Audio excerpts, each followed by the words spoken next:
a Slant Lab original series.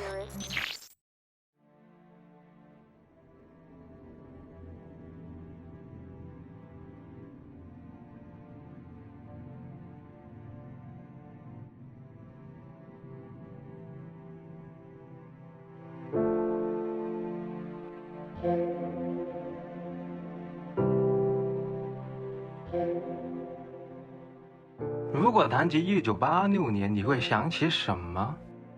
是人类史上最严重的核事故，还是国际足联世界杯史上的世纪最佳进球呢？又或者是 WWR 这架空的世界中造成一切混乱的开端呢？这一期我们将聚焦在 WWR 的时间线上，带领大家迅速了解这一故事的来龙去脉。不过在正式开始之前，还是要简单说明一下 WWR 究竟是什么。WWR 其实就是一部由奥籍艺术家 Ashley Wood 绘图以及妻子英籍作家 T.P. Lewis 所共同折文而成的图像小说。而这部图像小说用非常规的绘图作品，配合日记、书信、电报等形式的短文，虚构了一场从1980年代开始的世界机器人大战。有趣的是，这部作品与绝大多数作品中所惯用的线性叙事不同，叙事方式并不是按照故事的开端、发展、高潮以及结尾这样的单线顺序，而是从完整的故事架构中截取某些关键点来进行叙事。这种碎片化叙事的应用不仅会留下大量未完善的细节，在情节间的连接上也同样会有所缺失。换而言之，我们现在所看到的，无论是绘画作品还是后续所推出的玩具，都只不过是 WWR 完整故事的冰山一角而已。因此，这期影片我们将使用伪纪录片的形式，配合所整理的时间线，来尝试还原创作者所刻意留白的世界。那我们现在就正式开始吧。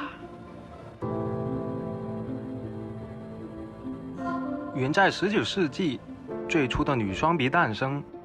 她凭借着强大的精神力，将三位一体的教义布道给了33位命中注定的门徒，使他们得以开明悟化。在那一刻，神秘的 NOM 组织就已经出现雏形，并一直潜伏在了历史的阴影之中。不久，在那阴影之上，出现了一个极端崇尚武力的原始宗教。由于受到了当时统治阶级的狂热信奉，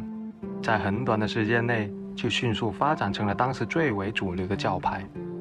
伴随着原始宗教的影响，自愿也好，被动也罢，几乎所有的主权国家都纷纷响应了这一宗教的号召，并联合成立了简称为 EC 的地球联盟。但后来，一小部分的无神论者为了躲避这宗教的压迫，决定离开地球，移民至火星来试图寻求新的自由，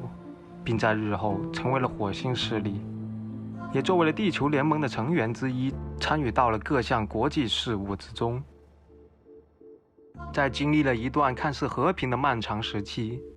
终于来到了命运般的1986年。1986年的7月13日，地球联盟用危害地球以及异教徒的罪名，逮捕了正于瑞士日内瓦进行访问的火星外交部部长。随后也经地球联盟外交部发出了声明，声称火星以及火星上的所有资产都属于地球联盟，都应当受到地球联盟的直接控制。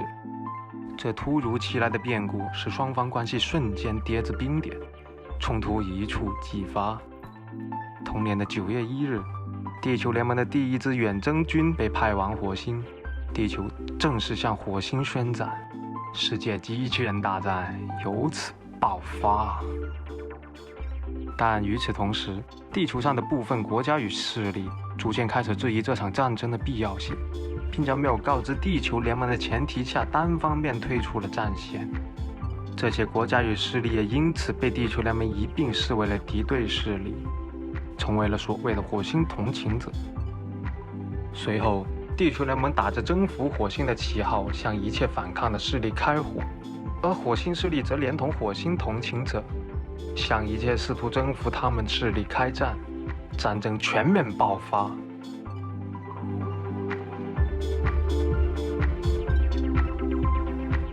这场战争的焦灼程度远远超出了各方预期，而在其中，达尔文·罗斯柴尔德博士作为唯一的机器人与军火制造供应商，成为了这场战争中最为关键的角色。在罗斯柴尔德集团不断向地球联盟甚至是火星势力提供各种战争机器人时，地球联盟明显就有些按耐不住了。毕竟罗斯柴尔德博士给你多少摧毁敌人的武器，也同样会给敌人多少摧毁你的武器，这自然成为了阻碍地球联盟胜利的绊脚石。因此，地球联盟以肮脏行动为代号，对部分罗斯柴尔德集团出品的机器人进行了秘密改造，并试图命令这些机器人去暗杀他们的父亲罗斯柴尔德博士。但没有料到的是，这支名为肮脏小队的机器人在出发后没过多久就悉数神秘消失了。虽然暗杀行动没有成功，但将所有机器人当成孩子般看待的罗斯柴尔德博士还是深受打击，立马从地球撤离至了集团的月球基地。随着战事的不断升级，在阴影中潜伏了长达200多年的 NOM 组织也终于行动起来了。他们在至高领主女双鼻的带领下，高举三位一体的教义，以尽快协助战争再次团结统一全人类为目的，派出了多位门徒去世界各地执行秘密任务。其中就有在戈壁战场歼灭了火星军队的戈壁丹比，袭击罗斯柴尔德集团日内瓦仓库的雪地丹比，以及在火星上寻获了肮脏小队的红袖丹比等。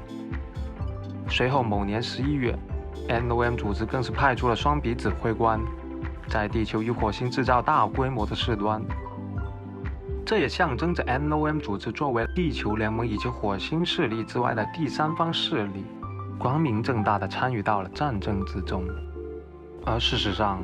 无论是地球联盟还是火星势力，对于 NOM 组织来说，只不过是过家家式的打闹而已。真正能让他们感到威胁的是另一个名为 MOD 的神秘组织。这一组织的成员都精通入侵与破解机器人，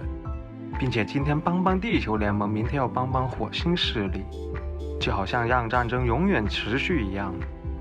所以也有阴谋论认为 MOD 组织的幕后操纵者就是罗斯柴尔德博士，而这场战争纯属是自导自演而已。但究竟是真是假，也无从而知。伴随战事的持续，地球联盟与火星势力都认为是时候好好谈一谈了，因此他们决定休战和谈，并在瑞典首都斯德哥尔摩进行了和平日游行来进行庆祝。而事实上，人们也确实记住了这一天，只不过是换成了血腥和平日称呼而已。游行当天，负责安保的机器人突然发生故障，并对周围的一切发动了无差别的杀戮。对于这次事件，地球联盟与火星势力都认为是对方错的手脚，也使得他们更加憎恨对方。休战瞬间结束。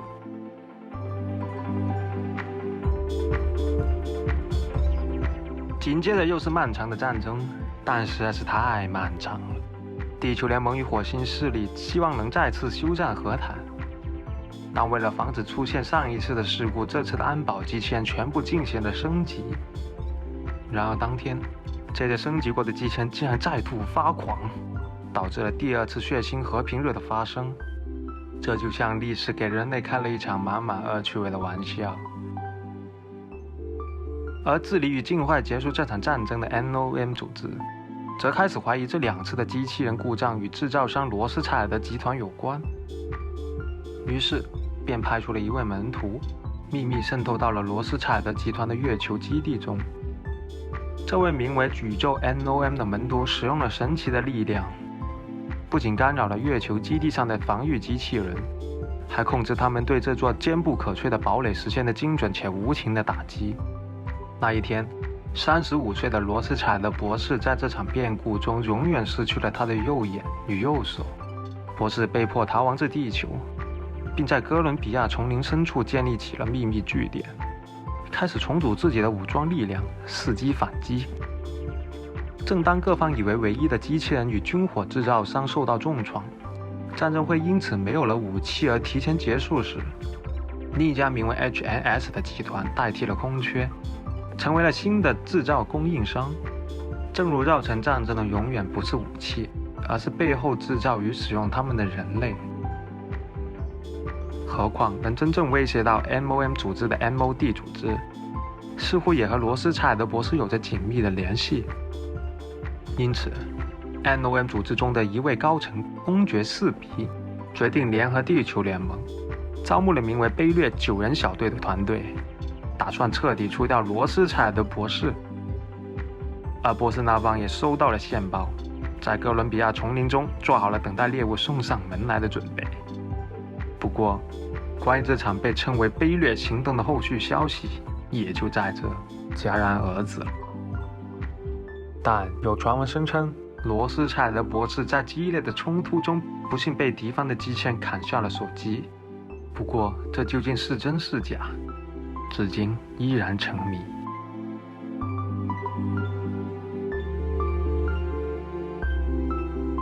转眼间来到了1990年代，随着地球联盟与火星势力成功签订了停战协议，漫长的世界机器人大战终于结束了。而 NOM 组织也成为了众矢之的，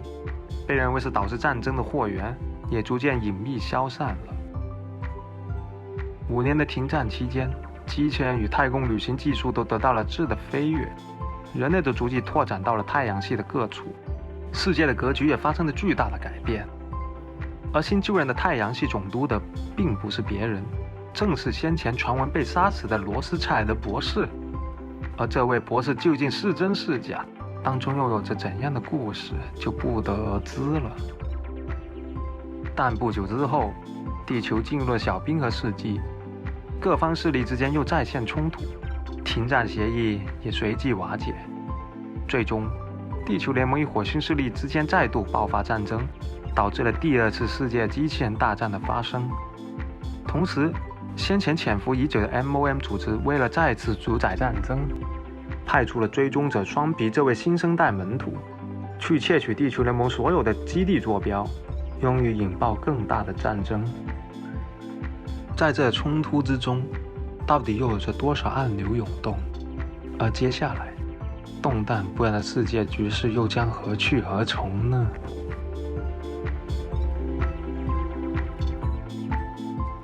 最后，无论你是 Free A 时代的死忠粉，还是从现在 UV 时代开始入坑的新粉丝，我们制作的这系列关于 WWR 的影片，都只是基于对 Ashley 的艺术创作，以及玩具品牌 Free A、UV 的热爱，并没有任何美化战争、宣传战争的意思。而对于战争的看法，正如这一期影片开头约翰列侬的歌词那样，但愿世上再无战争，我们每个人都能生活在和平之中。尽 Imagine。 这里是边锋收藏家，我们下期再见。